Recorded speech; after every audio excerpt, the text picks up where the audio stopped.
เฮ็ดประเภทนี้ชนิดนี้ชื่อว่าจังได๋สวัสดีครับพี่น้องปองไปครับผมคนลำชีครับสำหรับแรกมื้อนี้ผมคนลำชีจะพาพี่พาน้องมาเบิ่งเห็ด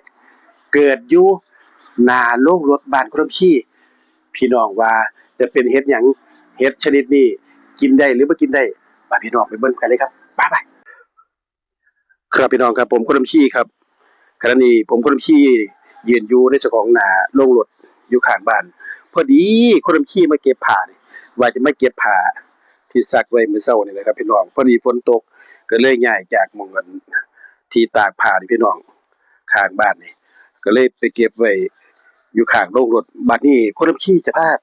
พี่พาน้องเบิ่งพอดีคนลำชีมาเก็บผ้าที่ตากไว้อยู่นี่บัดนี้คนลำชีมาเห็นนี่พี่น้องนี่ โอ้ยนี่พี่น้องเห็นบ่นี่นี่พี่น้องว่ามันเฮ็ดหยังแต่ว่าคนลำพูบ่ฮู้จักหรอกแต่ว่าให้พี่น้องเบิ่งมันเป็นเห็ดชนิดหรือว่าประเภทที่ว่ากินได้หรือบ่กินได้เนาะพี่น้องเนาะนี่คนลำพูก็บ่รู้ดอกว่านี่เกิดอยู่อั่นร่องน้ำตรงหม้องคนลำพูขุดที่ว่าให้น้ำเขาระบายไปตามร่องที่ว่าเขามาท่วมขังอยู่โรงรถตรงนี้พี่น้องเวลาฝนตกมาเห็นบ่นี่นี่หม้องน้ำขังอยู่นี่ ขังอยู่นี่พี่น้อง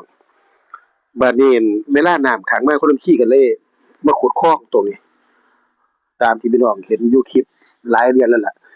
บัดนี้พอดีเห็ดเขามาเกิดอยู่ข้างร่องน้ำนี่พี่น้องจะมีดอกที่ว่าบานแล้วเป็นเห็ดชนิดนี้หรือว่าเป็นเห็ดประเภทประเภทนี้ว่ากินได้บ่พี่น้องแต่คนลำขี้บ่ฮู้จักได้ว่าเห็ดกินได้บ่เป็นเห็ดกินได้หรือว่าบ่กินได้ คนลำขี้ว่ามันดอกงามดีดอกใหญ่ดีคนลำขี้ก็เลยพาพี่พาน้องมาเบิ่งนี่พี่น้องนี่ครับ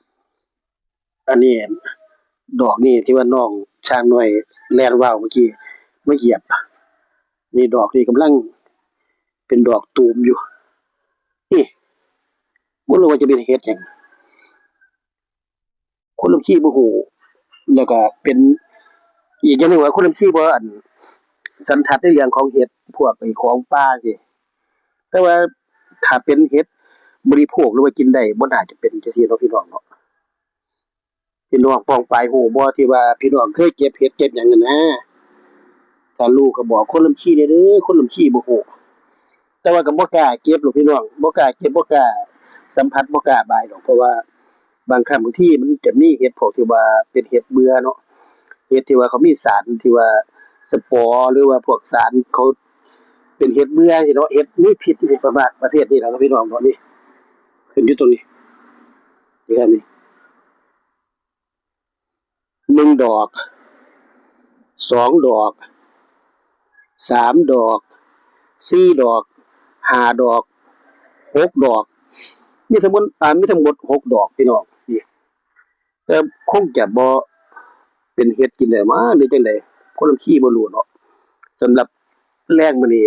คนลำขี้ก็เลยพาพี่น้องผมไปท่านผู้ชมเพื่อนๆมาเบิ่งนะครับก็ถ้าพี่น้องฮู้ว่าเป็นเห็ดกินได้หรือว่าเห็ดกินบ่ได้หรือว่าเป็นเห็ดประเภทใดชื่อว่าจั่งใดก็บอกคนลำขี้เด้อคนลำขี้บ่รู้อะนะครับ เอาล่ะพี่น้องผมไปกันสำหรับคลิปนี้ผมคนขี้ฝากไว้สำหรับก่อนนะครับก่อนจากกันกินเทศเหมือนเดิมพี่น้องอยู่เย็นเป็นสุขนะครับเด้อกลับมาพบพ้อกันใหม่ในคลิปต่อไปครับสวัสดีครับพี่น้องฝรั่งมาเก็บเห็ดถอยไปฝรั่งโอ้